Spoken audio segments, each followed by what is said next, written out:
So let's chat with our guest, Michael Hausam, Caldwell Banker Realty. Good morning.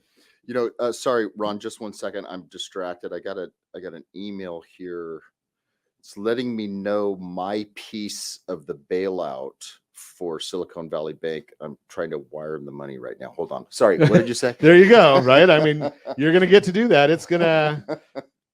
It is what it is. It's funny how my wallet ends up being what the federal government's using to reimburse those guys for risky investments. Anyway, whatever. Isn't that amazing?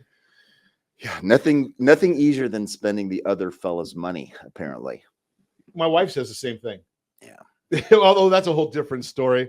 But in any event, let's chat about real estate. Let's do it. So tell me a little bit about your background. How long have you been in the real estate world? So quite some time. I first got into the business in 1991, right out of college on the mortgage side.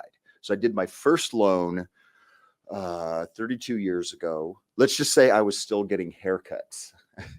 Wait a second. You and I both have we're both follically challenged. Just a bit, right.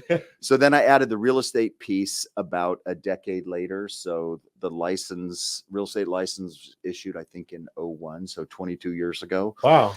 So now I still maintain my NMLS license, the team that brokers loans. I'm a broker associate with Coldwell Banker. So it's not just the salesperson's license, it's the broker's license, but there's that means you're a smart guy. Yeah. And then, no, it means you test well. I just took the tests. Okay. Okay. And then I've also had my general contractor's license for 20 years as well. Holy cow. Yeah. Do you do contracting too? No, I mean, I used to, and here and there, but it's more something I maintain as a service to my selling clients and even my buying clients as well, that when I've got a home inspection or an issue on a house, I want to be able to understand the conversation that I'm having. So it's part of my efforts to add value beyond the fact that a simple salesperson's license, frankly.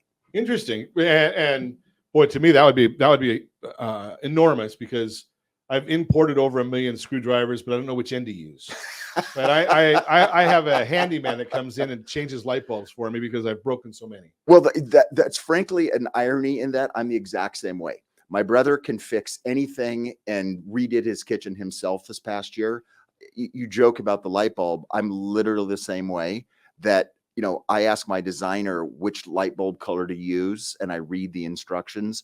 And my folks thinks it's hilarious that I have a contractor's license. So I'm not a hands-on contractor at all. So you know how to do it. You don't do it, but you know what needs to be done. That's exactly right. But you test well. But I tested okay. I tested just above the line. That's all that it takes, right? They don't. Exactly. I've never gone into a doctor's office and seen the GPA on their diploma. No, not at all. Right? They just says they passed. Some of them even know what they're doing. That's right. And you want to know, dude, can you fix my shoulder? Exactly. I don't care what your GPA was. Can you fix my shoulder? Make it work. Yep. That's the whole bottom line. So that's my background. And my focus now is 99.9% on helping buyers and sellers with real estate.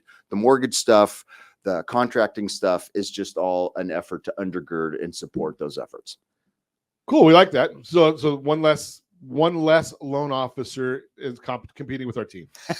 Exactly. So right. Speaking of competing though, because right now and you're in Orange County, right? That's right. So right now, I mean, I hear so many places where people are doing cash offers. You seen a lot of cash offers? Yeah. In fact, I just helped buyers close a house in Costa Mesa a week ago Monday. It's my most recent closing. And we were, little kind of, well, the price range wouldn't indicate it, but it would be described as a starter single family, 1,250 square foot, 3-bedroom home. There were 8 offers on that house, at least one of which was an all cash offer. Wow. So starter home in Orange County, California. What does a starter home in Orange County, California cost? About $1 million. $1 million. Yeah. Wow. So you got to have a good job for that. Either that or rich parents. One of the two or 3. Nice trust fund. Yeah. I don't have any of those. But in any event, so how did you win that? How did you win that transaction? So that's a really good question. And when I meet a buyer, that's one of the very first, or a potential buyer, that's one of the first things that I suggest to them is the system and strategies that I developed over time are designed to either save money on the purchase price or to potentially compete against an all cash buyer. So one of the key parts of that, a listing agent isn't hired to get a signed contract. A listing agent is hired to actually sell a home. That makes sense. Right? It's the closing that they get paid on that they get hired for. So one of the things that I help a buyer think through when we sit down and have an initial strategy session are what are the things that we can do as a buyer to increase the seller's certainty of us closing the transaction. So it's one thing to just offer money. It's a completely different thing to convince them that a successful closing is going to occur. Does that make sense? Absolutely. Because there's so many times that the successful closing doesn't occur. And there's so many areas that can fail. That's exactly right. So that's one aspect, is there are things that can be done well before even an offer is submitted to begin to communicate with the listing agent and a seller as to the quality of the team that's going to be coming at them to increase the certainty of closing. Second thing is, and as you know this, hang on one second. We're sure. going to get that when we come back. Yeah, let's do it. We've been talking this morning. Michael Hausam is with us from Coldwell Banker, and we were talking about real estate. Now, I can tell you what's going on nationally. I can tell you what's going on in the state. I can even tell you what's going on in the city. But on the street that Michael sold that property or helped a family buy that property, I don't have that data. I would share with you another big one, and I don't know the answer to the question. I don't really go that far with it. But here, did you know that there's the right side of the golf course to have a home on and the wrong side of a golf course to have the home on? I don't know which is which, but the agents that sell, golf course properties, they know that answer, right? Because I guess if you slice it, you're going one way, and if one's a slice and one's a draw, right? Yes. So right-hand golfer, a slice goes off to the right. Okay. So you do not, and there's most of the golfers are right-handed, and most golfers slice. So you prefer to have a house on the left side of the fairway than the right side of the fairway. The right side of the fairway houses get hit far more often. There you go. Now, I've been told that over and over again. I don't deal in that marketplace. But something, an agent, a local agent that knows the market, an expert, they know those things, right? You have to. That's your job in order to be a good consultant, right? Because I'm going to guess you probably don't try to sell anything, right? No, people love to buy things, but they hate to be sold things. And we can prove our point. How many people walk into Nordstrom and you walked in there to go buy a shirt, a shoe, or whatever, maybe 2 shoes, whatever. And the clerk comes up to you and says, "Can I help you?" And your answer instinctively is, "No, just looking." Just leave me alone. Right? Leave me alone. Do not try to sell me anything. Even though you walked in there for it, right? So before the break, we were talking about some strategies that you share with folk on how to get their offer accepted. We got to number 1. Right. And there was a second one. There might even be more than a second one, but we started to talk about that. The second one, as you know, the RPA, the Residential Purchase Agreement, is now 16 pages long. Wow. Right? And the typical home buyer first sees the RPA on their phone when the agent has them e-sign it in order to present an offer. So one of the things, and this is another thing you probably know, that in the state of California, the Residential Purchase Agreement is very buyer-centric, right? There are a series of contingencies that are automatically written into the contract to benefit the buyer. Pop quiz, how many contingencies are contained in the Residential Purchase Agreement on the behalf of the seller? On behalf of the seller? On behalf of the seller. None. Zero. That's right. Most people don't even know that.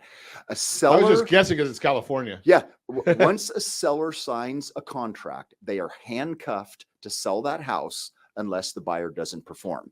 But there's a series of contingencies that are written in that are essentially moving parts. So one of the things that I do before I ever go show a house, before we ever get in the cars, I sit down with the home buyer.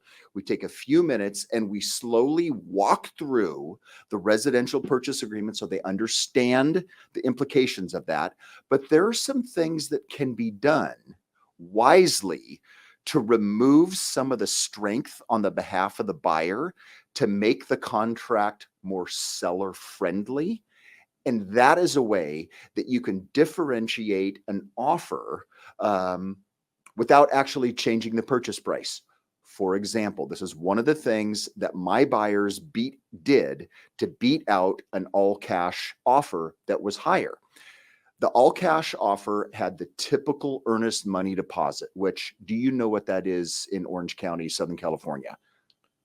1% or 3%. One of those are my two Typically, choices. Typically the earnest money deposit is 2 or 3%. Okay. On this particular deal, the listing price was $950,000. My buyers were putting down $400,000. Wow. So I advised them to have their earnest money deposit equal their down payment. So my buyers wrote an offer that agreed to put within 72 hours $400,000 in escrow. Wow. So the seller's looking at two offers, one of which was slightly less than $30,000 earnest money deposit. The other one was a $400,000 earnest money deposit. Which one made more of an impact and which one carried more weight?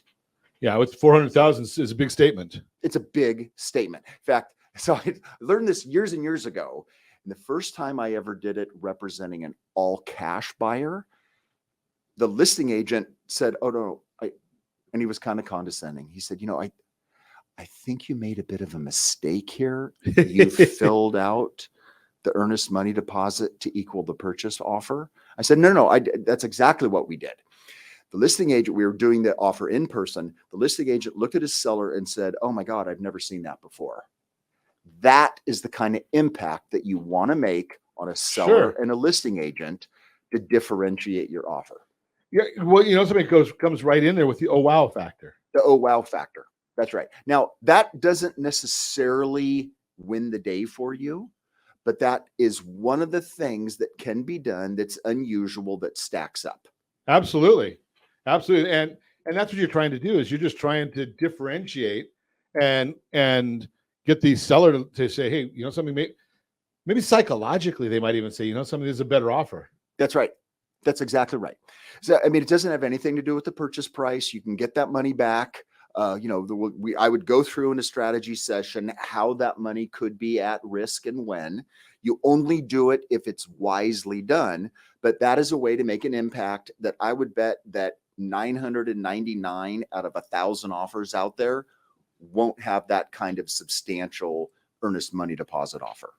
Most people are looking at it from what I see is they want to just put the minimum amount. What do I have to protect themselves? That's right. How would I say it? It's a paradigm shift in order to, instead of protecting the buyer, to make an effort to make the offer more appealing to the seller. So let me give you another quick one. The typical offer is written with a 17-day loan contingency. It's pre-written right in the contract. Right. And in my experience, 19 out of 20 purchase offers contain some sort of loan contingency because the buyer's agent and the buyer are trying to protect themselves, right? Now, you doing what you've done forever, if you have a conditional loan approval and a fully underwritten in advance to be determined loan approval with the list of all the conditions that the borrower is going to need before closing, and you and the buyer ahead of time have walked through those and are understanding that you could satisfy those conditions, do you need a loan contingency in your offer? Not at all. Absolutely not. In fact, they changed the loan contract. We used to tell everybody and I'm not a realtor, so I don't know the new areas. But I used to tell the agents, hey, once we've given you a pre-approval, pre-underwritten approval where we've got everything done, you can check box J4 on the residential purchase agreement, which said no loan contingency. That's right. And I think there's a separate space on the newer version. Yes, it's actually a little clearer on the newer version. Right, absolutely. But what's interesting about that, and this goes back to the first point I was talking about in terms of creating a perception with the listing agent that you know what you're doing, is oftentimes when I will use the phrase conditional loan approval or a fully underwritten to be determined loan approval, listing agent will say, oh yeah, you got a pre-approval. I say, no. No, that's not the a pre-approval is the desktop underwriter and the loan officer's anticipation of the future event of an underwriter action. And every single listing agent has a story where they had a pre-approval letter and it assurances that the loan was going to get approved. And it wasn't. And it did. And it went sideways. But if so, oftentimes I will have to educate a listing agent that no, what we have is a fully underwritten loan approval. So my checking this box of the loan contingency not needed, I'm not checking that box because it's a competitive environment. I'm not checking that box because I think you'll like it better. I'm checking that box because I don't need it. Right. Big important there. Continue our conversation this morning, chatting with Michael Hausam, Coldwell Banker Realty, talking about maybe some of the ideas or some of the strategies that Michael uses to help sellers or buyers, was what we've been talking about this morning. The big issue is, how do you differentiate yourself? How do you win? And what can an agent do? And maybe what does that team look like? Because some of the things that Michael was talking about in the last segment, we're not going to repeat all this commentary because we want new stuff, right? Was dealing with a partnership that you have to have with, if the loan is going to be, if the transaction is going to have a loan, then you need to have a good partnership between yourself and the lender so you can strategize together, right? That makes, because you're wanting to make sure that everybody's on the same page with having that pre-underwritten loan. Absolutely. And and that is the work that's done ahead of time. So let me give you an example. How much would you sell those glasses to me for? Can I buy those glasses off you? Everything's got a price except my family. All right, give me a price. How much you sell me those glasses? $100. All right, that's perfect. Deal. Would you give me 17 days to see if I can go wrestle up the money? No. No. What you would do if you wanted to sell those glasses, you should lean forward and you look at me and say, look, pal, go get the money, come back and see me, and then we'll talk. Exactly. Right. So most home buyers, most unfortunately lazy agents, their plan is to hopefully get a buyer in the car or to follow them around a neighborhood, hopefully find a house that they fall in love with, cross their fingers, hope they buy it with them, and then, oh, you know what? Let's go find you a loan. That is precisely the ass backwards. I don't know if I'm allowed to say that. the backwards way to do that. So essential is to have a loan partner that you work with ahead of time. So want to talk about strategy number 3 that I use? So you've been doing this like me for a very, very long time.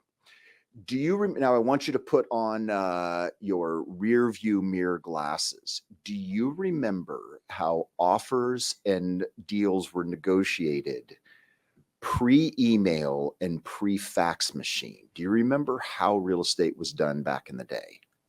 You really had to talk to somebody? It was done in person. Right. That's exactly right. My understanding, and you would know this better than me, that it's still part of the, I don't know whether it's law or guidelines or ethics, that if the buyer's agent wishes to present the offer to the seller in person, that still has to be accepted. Yes, that's part of the CRMLS, buried way deep in the requirements, that unless at What's the time, CRMLS? the California Regional Multiple Listing Service. So that's the thing that basically is from Santa Barbara south that all of us agents are members of. If we're a member of the National Association of Realtors, that we can go on and see all the properties that are listed for sale. And it's the platform for buyers and sellers back and forth. Okay. So to be a member of the California Association of Realtors, I'm part of the local board here in Orange County. There are practices and ethics. And one of those things is that unless at the time the listing contract is signed and the buyer specifically requests that offers in person are not acceptable, the buyer's agent has the right to be in person when the buyer's offer is presented. Now, nobody ever knows that. Nobody ever thinks about that. Sure. Now, what I have found over the years is that the carrot of making reference to the bylaws, the stick of making reference to the bylaws is not functional. Hey, you have to let me do this. So there's a way to go about doing this, dealing with the listing agent.